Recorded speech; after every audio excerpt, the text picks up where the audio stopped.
Letter 60. To the Honourable Daines Barrington.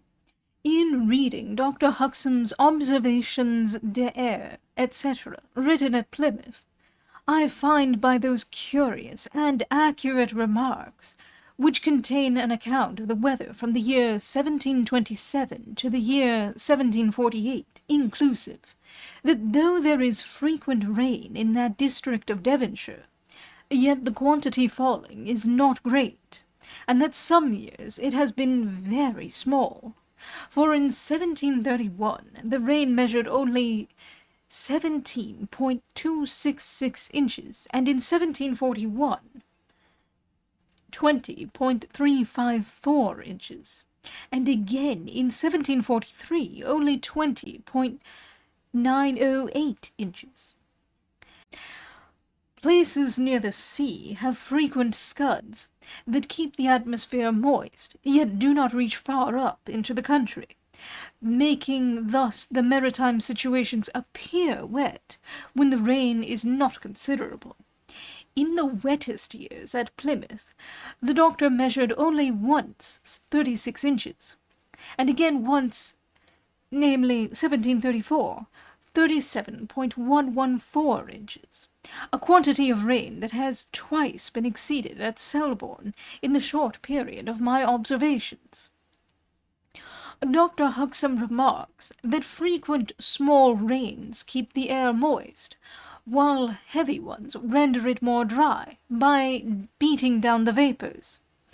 He is also of opinion that the dingy, smoky appearance of the sky, in very dry seasons, arises from the want of moisture sufficient to let the light through, and render the atmosphere transparent, because he had observed several bodies more diaphanous when wet than dry, and never did recollect that the air had that look in rainy seasons. My friend, who lives just beyond the top of the down, brought his 3 swivel guns to try them in my outlet, with their muzzles towards the hangar, supposing that the report would have had a great effect. But the experiment did not answer his expectation. He then removed them to the alcove on the hangar, when the sound, rushing along the Lithe and Combwood, was very grand. But it was at the Hermitage that the echoes and repercussions delighted the hearers, not only filling the Lithe with the roar, as if all the beeches were tearing up by the roots, but, turning to the left, they pervaded the vale above Combwood Ponds, and, after a pause, seemed to take up the crash again, and to extend round Hartley Hangers, and to die away at last among the coppices and coverts of Ward le Ham.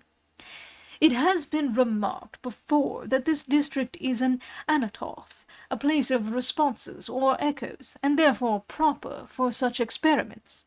We may further add that the pauses in echoes, when they cease and yet are taken up again, like the pauses in music, surprise the hearers, and have a fine effect on the imagination. The gentleman above mentioned has just fixed a barometer in his parlour at Newton Valence. The tube was first filled here at Selborne twice with care, when the mercury agreed and stood exactly with my own.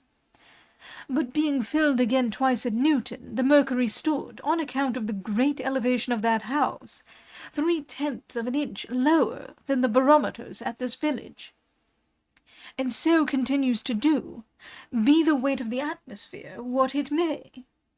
The plate of the barometer at Newton is figured as low as 27, because in stormy weather the mercury there will sometimes descend below 28. We have supposed Newton House to stand 200 feet higher than this house. But if the rule holds good, which says that mercury in a barometer sinks 1/10 of an inch for every 100 feet elevation, then the Newton barometer, by standing 3/10 lower than that of Selborne, proves that Newton House must be 300 feet higher than that in which I am writing, instead of 200.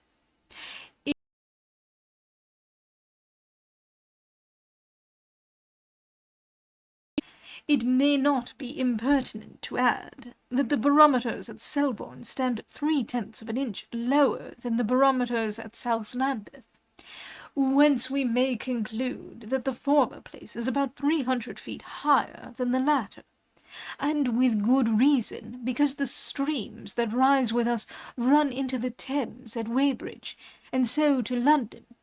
Of course, therefore, there must be lower ground all the way from Selborne to Sow Lambeth, the distance between which, all the windings and indentings of the streams considered, cannot be less than 100 miles.